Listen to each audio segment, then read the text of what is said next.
Donald Trump is so terrified by the ongoing Epstein scandal and so desperate to distract from it that he practically begged Republican lawmakers on stage and on camera to help him change the subject.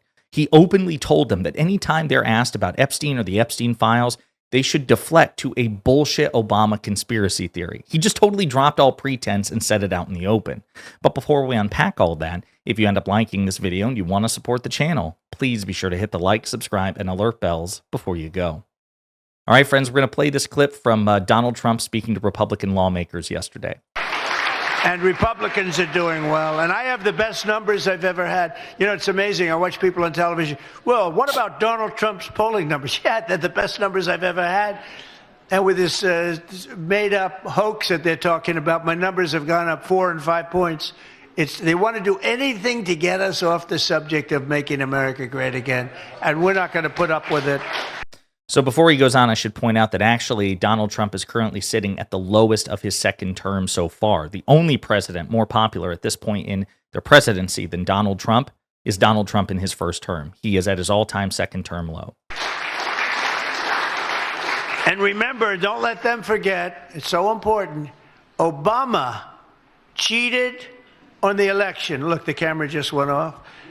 Obama, the red light just went off. Can you believe these people, how bad they are? Camera's on right there. He's looking dead ass at it.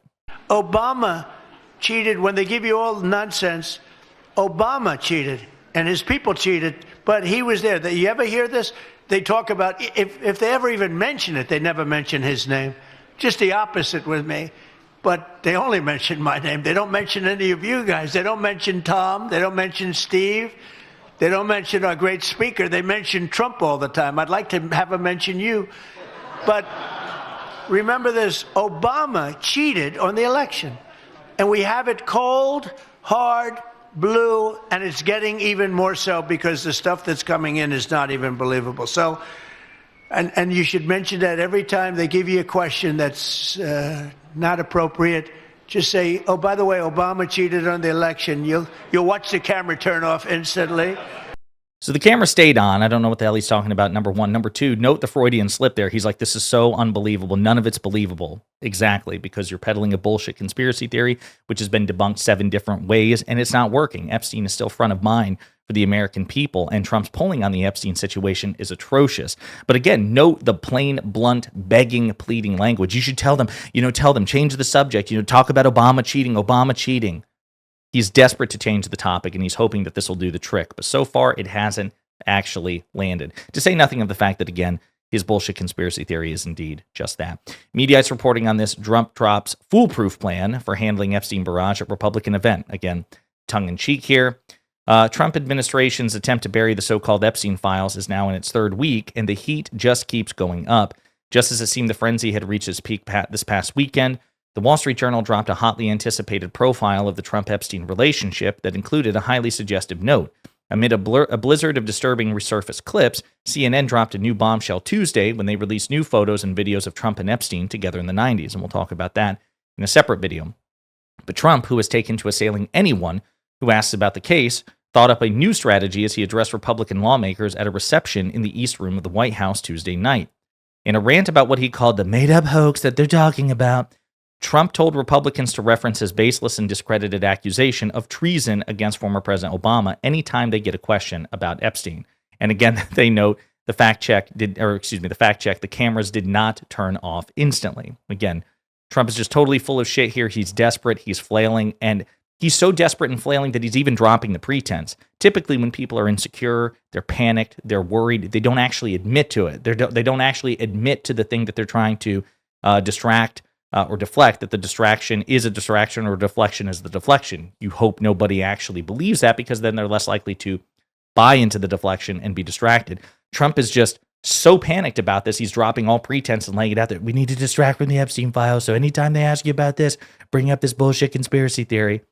And so far, it's not working. Even Marjorie Taylor Greene, one of Trump's most devout acolytes in the House Republican Conference, she says that all she's hearing about from her own constituents are about Jeffrey Epstein. This issue, the highest volume of calls into my office have been about Epstein. People want the information. They don't want things covered up. And again, the problem, of course, is that Marjorie Taylor Greene has a foot in both worlds. She's torn between two proverbial masters, her constituents, on one hand, who are clamoring for more information about Epstein, and then the other master, of course, being Donald Trump himself, who was doing everything in his power to suppress the Epstein files, and she doesn't want to cross him directly. Even though I believe she has joined a discharge petition that was authored and co-sponsored by Republican Congressman Thomas Massie and Democratic Congressman Ro Khanna, that would have today, had Congress remained open, forced a vote on the formal release of the Epstein files, no matter what Mike Johnson and congressional leadership wanted to do. And so they tried to sidestep it by effectively shutting down Congress a week before their 5-week vacation. Again, they're totally panicked about this. We covered it in a separate video. I have one last clip to play from this reception pertaining to the Epstein situation and the Barack Hussein Obama conspiracy theory. And Trump uses some strange language to describe the key architect of this beside himself, his director of national intelligence, Tulsi Gabbard. Director of National Intelligence. Oh, where's Tulsi? She's like hotter than everybody.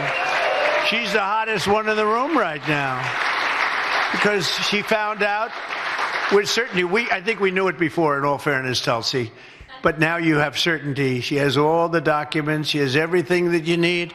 And she found out that Barack Hussein Obama led a group of people and they cheated in the elections, and they cheated without question. It's not even a quote. Would you say there's even a little question there, Tulsi? She says no. And you found things that nobody thought we'd ever find. And very happy and very honored to have you with us. She's right now, by far, Speaker, she's hotter than you right now, Speaker. She's the hottest person in the room right now, Speaker. So, Tulsi, great job. And I know you have a lot more coming. She told me you've seen nothing yet.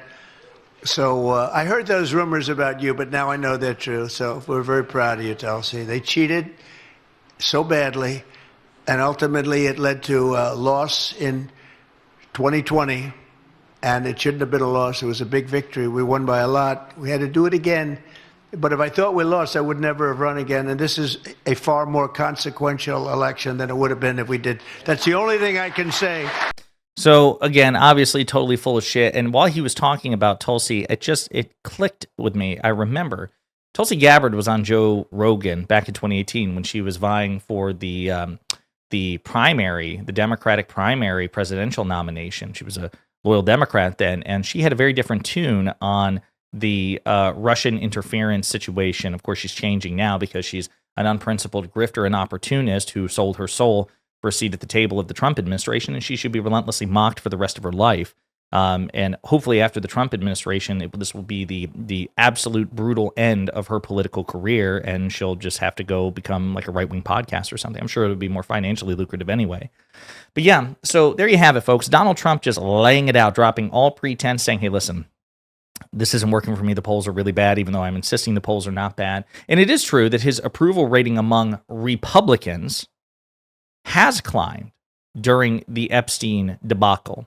Again, as we've discussed extensively, Republicans simultaneously believe, to the greatest extent we've seen, that Trump is fucking up on the Epstein files, but they're not ready to abandon him. And perhaps because it's a cult, they're like, damn, he's screwing up on this. But no, I'm just going to love you. I'm just going to hug it out of you. I'm going to cling to you tighter. But his overall approval rating, which includes much more than Republicans, it includes the rest of the country, right? His approval rating is in the shitter. And it's, again, the second lowest presidency in terms of approval rating and popularity in American history, second only to Trump term 1. So again, he's trying to spin desperately, he's hoping to speak it, manifest it into existence, but he's, again, dropping all pretense and just ordering the Republicans, please help me distract, please help me deflect to Obama, laying it all out in the open. That's how desperate he is and incompetent. In the meantime, let me know what you think in the comments.